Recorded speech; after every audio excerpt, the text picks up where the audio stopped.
บายดีสุภูสุคนวันนี้ก็มาพอกับข่อยอีกแล้วเนาะปูเป้ในสองปูเป้เป็นบันไดสายพี่น้องนะคะมาบอกว่าเฮามื้อนี้เฮาก็สิพาทุกคนมาเฮ็ดยังกินคือเก่าเนาะมื้อนี้สิพาทุกคนมาเฮ็ดอันข้าวต้มเนาะข้าวต้มบ้านเฮานะพี่น้องข้าวต้มกล้วยนะพี่น้องเอากระดาษใบตองมาเลยพี่น้องนี่เขาก็นึ่งเรียบร้อยแล้วเนาะนึ่งเอาเพราะว่าแดดบ่มีพี่น้องช่วงนี้ฝนตกหลายฝนตกหนักแฮงกรุงเทพเนาะวันนี้ก็สิพาทุกคนมาเฮ็ดข้าวต้มกะพี่เล่นนี่แหละพี่น้องไปลองเอาอันสีเนาะสีผสมอาหารนะมาไว้กับข้าวเหนียวเป็นสีแดงเนาะแล้วก็สีเขียวของใส่เฮากับของสิเฮ็ดเฮาก็มีเขาเนาะเขาที่เฮามาไว้ว่าผู้ใดบ่อยากใส่สีก็ต้องใส่เด้อเนาะแต่ข้อยอยากเฮ็ดแบบใส่สีเนาะแล้วก็มีถั่วดำด้วยเนาะถั่วดำกับกล้วยเนาะนี่ก็เป็นลูกเฮากับผ่าครึ่งก็ได้หรือว่าอยากใส่บ่ลูกก็ได้แล้วแต่เนาะผ่าครึ่งเฮาก็ได้2ห่อเนาะก็สิผ่าคือกันพี่น้องแต่ว่าถ้าละผ่าแล้วก็ใบตองเนาะพี่น้องใบตองกล้วยเฮาก็เฮ็ดแบบมีน้ำแน่เนาะแบบน้อยน้ำแน่เพราะว่าเฮาสิหมักเด้สิหมักมันรวมกันพี่น้อง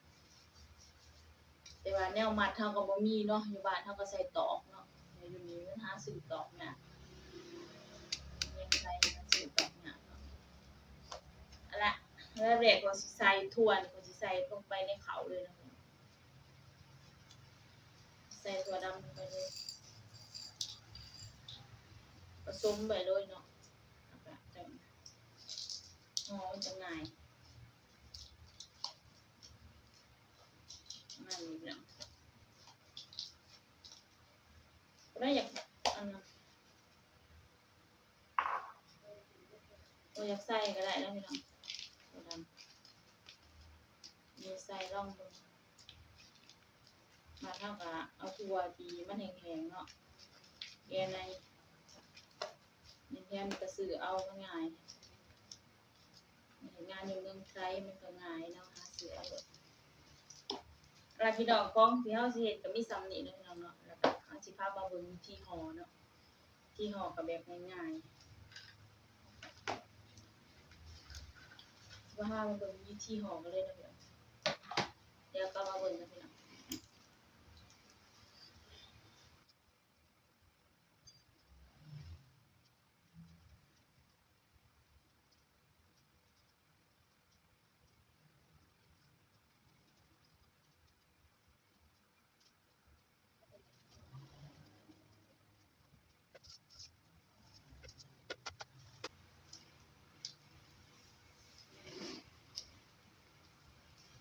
มาแล้วพี่น้องเฮาก็พาบักกล้วยแล้วเรียบร้อยเนาะก็คือบักกล้วยพาไว้เฮาก็สิพาทุกคนมาห่อเลยเดี๋ยวสิห่อใกล้ๆให้เบิ่งก่อนเนาะเดี๋ยวสิเอามาให้ห่อให้เบิ่งห่อใกล้ๆห่อก็บ่เป็นเด้อพี่น้องงบปลาไปว่าอยู่บ้านมีแต่แม่ห่อกินมาอยู่เมืองไทยแล้วแม่บ่อยู่เนาะบ่ได้มานำเนาะเฮาก็ต้องห่อเองนะพี่น้องห่อข้าวต้มมัดเฮาก็เอาข้าวใส่ก่อน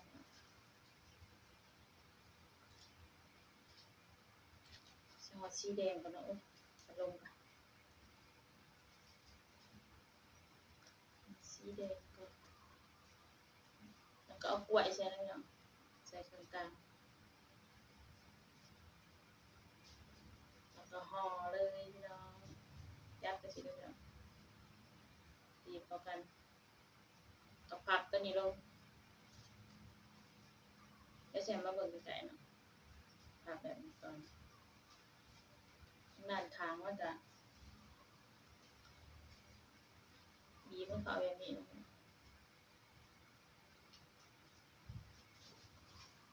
เคลียร์ไปเลย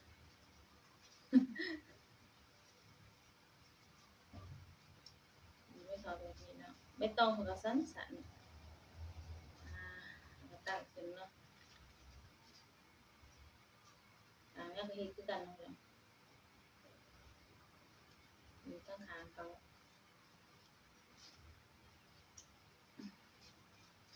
สิได้แบบนี้เนาะ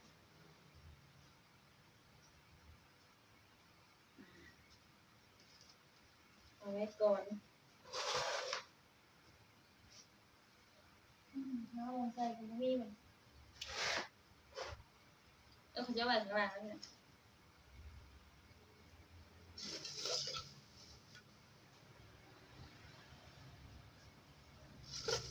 เดี๋ยวมาเบิ่งกันไกลๆนั่นเนาะมาเบิ่งแบบไกลๆเนาะลงกับกระเป๋าดีคือหยัง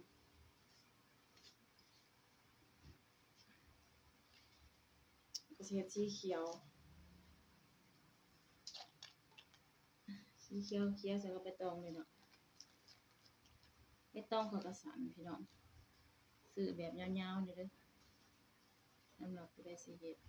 ข้าวต้มมัดสิประมาณนี้เนาะเราก็หวบเข้ามาเลยหวบเข้ามาแบบนี้แล้วก็พับห้อยตัวนี้ลงจักหน่อย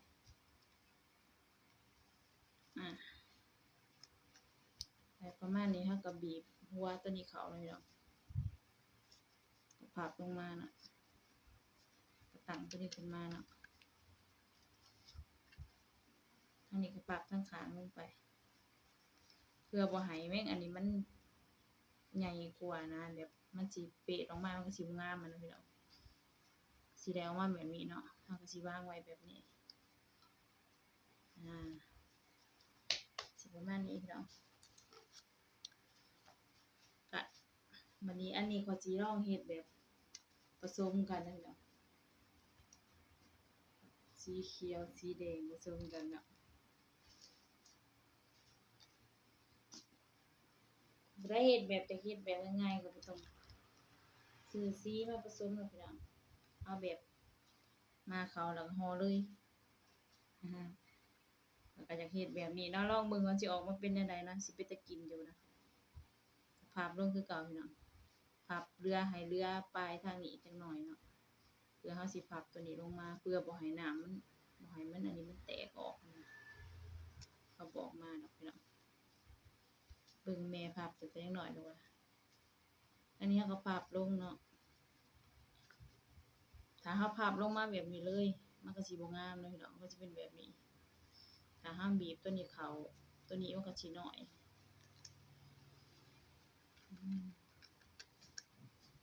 เอาพับตัวนี้เข้าตัวนี้มันก็สิน้อยจะออกมาเป็นแบบนี้เนาะมันก็สิน้อยมันก็สิงามนะอันนี้เราก็พับลงไปพับลงจักหน่อยเป็นแบบนี้เนาะก็ได้แล้วพี่น้องเอาเองกินเองเนาะแล้วก็ได้3มัดแล้วเฮาก็สิมามัดที่ข้อยบอกให้ตัดใบตองหน่อยแบบนี้ไว้นะพี่น้องเฮาสิมามัดมันเป็นมัดเป็นกระตุกมัดเดียวกันเนาะเดี๋ยวค่อยหาแนวขัดก็ได้พี่น้องแป๊บนึงมาแล้วพี่น้องสำหรับแนวขัดเฮาก็ก่อนสิเฮาก็จับมันมาเนาะ3อันนี่เนาะใส่แบบนี้ก็แบบนี้เนาะอันอยู่บ้านเฮาก็สิเอาตอกหัดเนาะแต่ว่าถ้าบ่มีตอกเอาเสือกพางก็ได้เนาะแต่ข้อยบ่มีทั้งสองอย่างข้อยก็เลยได้เอาไม้จิ้มฟันไม้จิ้มเขียวมาขัดเอาเนาะพี่น้องสิขัดเอาแบบนี้พอให้มันอยู่ซื่อๆเด้อพี่น้องมันบ่อยู่เฮาก็เฮ็ดสองข้างพับใส่กันแล้วก็มาขัดทางนี้ต่อเนาะประมาณนี้เนาะ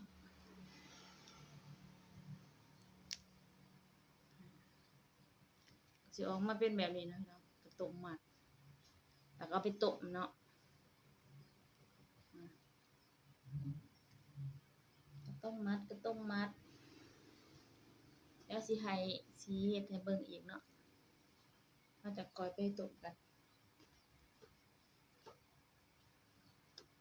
เอาไว้นี่พี่น้อง านบ่เห็นนะคือเก่าพี่น้องสำหรับอันนี้คือเฮ็ดแบบง่ายๆเนาะแบบบ่ต้องใส่น้ำตอกน้ำตาลบ่ต้องใส่อิหยังนะเฮ็ดแบบคือแม่ข้อยเฮ็ดต้องวัดตั้งแต่ข้าวข้อยยังน้อยเนาะบ่ได้ยากใส่น้ำตาลบ่ได้ยากหยังคือกินแต่ข้าวกับกล้วยซื่อๆน่ะพี่น้องข้าวนึ่งกับกล้วยซื่อๆน่ะคือทางใต้เขาไปเฮ็ดแบบภาคใต้คือจักซื้อจังซี้นะเขาก็เฮ็ดแบบใส่น้ำตาลใส่อีหยังนะก็สิมันน่ะนะแต่ว่าข้อยมักแบบนี้หลายกว่าเนาะแบบง่ายๆแบบเฮ็ดแบบบ้านเฮานะอืมว่านี่นะพี่น้องอันนี้ก็บ่ง่ายเลยเนาะหาสีมาใส่พร้อมอ่าอันนี้ก็สั่นมันลงมาสั่นเอาเข้าในนี้มันลงมาหน่อยบีบทางดากมันไว้ก่อนเนาะแล้วก็พับลงสั่นตัวนี้ขึ้นบีบตัวนี้ลงมาพับลงมาเนาะเรียบร้อยพี่น้องบ่งามบ่งามสร้างมันเนาะเฮ็ดกินบ่ได้เฮ็ดขายเนาะ ก็ประมาณนี้เนาะพี่น้องเดี๋ยวค่อยสิเฮ็ดให้เบิ่งอีกสัก2-3อันหรือว่าอีกมัดหนึ่งเนาะแล้วเราก็สิให้ไปเบิ่งตอนเรานึ่งเลยตอนเราต้มเลยนะดู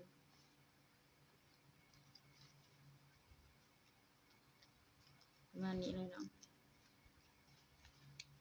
พับมันลงต้องมาอยากแตกขนาดหนึ่งเนาะเด้อพี่น้องมันบ่มีแดดเนาะฝนช่วงนี้ฝนลงเขากรุงเทพช่วงมีแดดของสิตากเนาะมันก็แตกไปแล้วหนึ่ง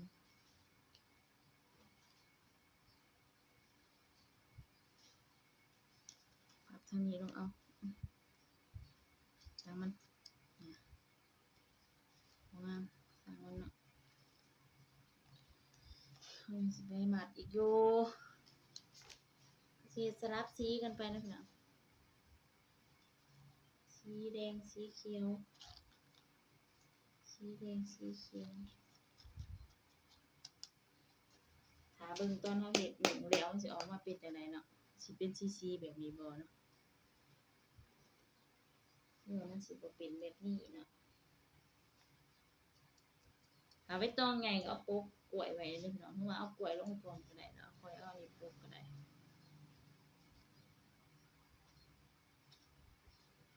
พับลงมา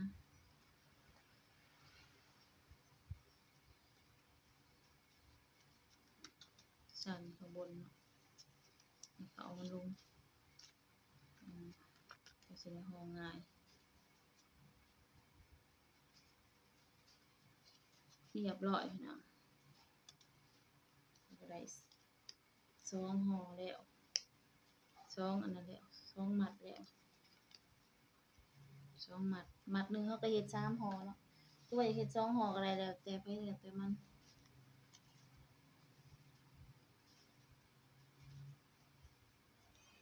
เรียบร้อย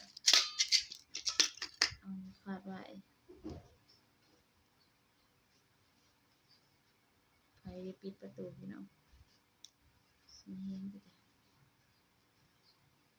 ประมาณนี้นะพี่น้องอย่ามันออกก็เอาเท่านี้มัดนำ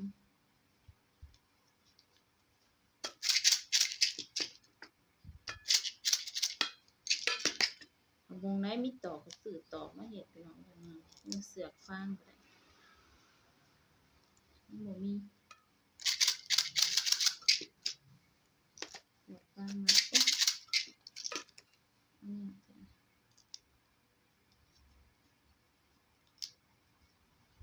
เนี่ยว่านี้พี่น้องอืมข้อยก็ขอตัวไปห่อมันแล้วก่อนเนาะพี่น้องเนาะไปเฮ็ดแบบนี้มันแล้วก่อนเนาะเดี๋ยวกลับมาเบิ่งตอนเฮานึ่งว่ามันแล้วก็ตอนเฮาแกะว่ามันสิออกมาเป็นจังไดเนาะพี่น้องเนาะเดี๋ยวกลับมาเบิ่งกันพี่น้อง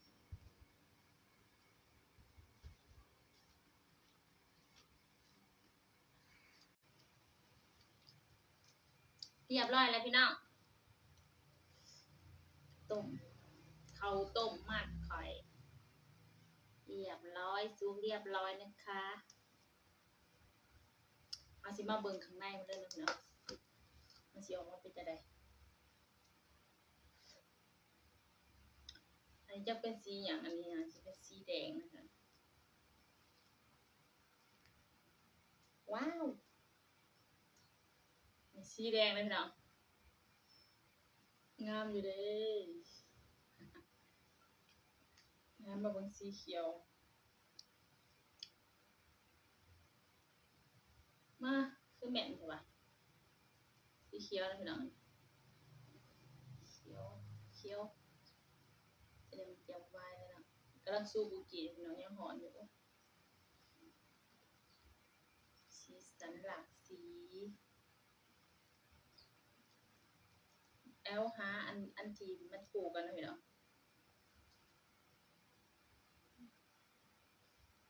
นี่บ่แม่น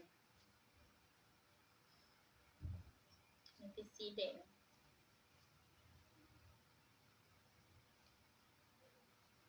อันสิ5บ่เห็นแล้วพี่น้องบ่ได้ไม้ไว้มีอันเดียวเนาะว้า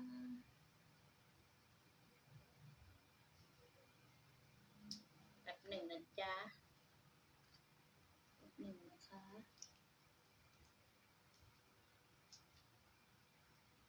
ไม่ใช่ไม่ใช่มันไม่แม่นเลยทำยังไงดีมันไม่แม่นเลยเนี่ยนี่ก็ไม่แม่น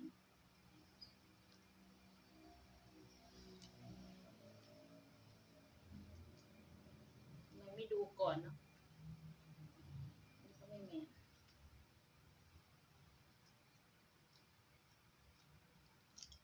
ขอเวลาแป๊บหนึ่งนะคะรออีกจักหน่อยหนึ่งนะคะ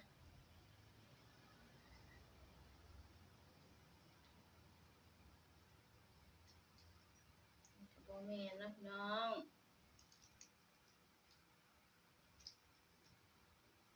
นี่ก็บ่แม่นแกะทุกอันบัดนี้เอาสิปลูกก็บ่ปลูกย่านบ่ได้ต้มอยู่พี่น้องถ้าต้มเพราะว่ายังเหลือส่วนหนึ่งยังบ่ทันต้มพี่น้องนี่แม่นอีหลีพี่น้องยังบ่ทันต้มมาเบิ่งสีแดงกับสีเขียวมันก่อนเนาะงามอยู่เด้เฮ็ดโรงวัดบ้านเฮาเนาะว้าวแล้วก็ยิ้ม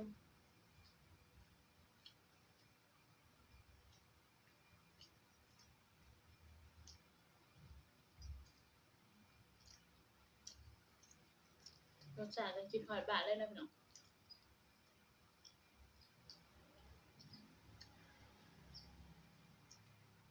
อืมแซ่บนำแต่ป่วย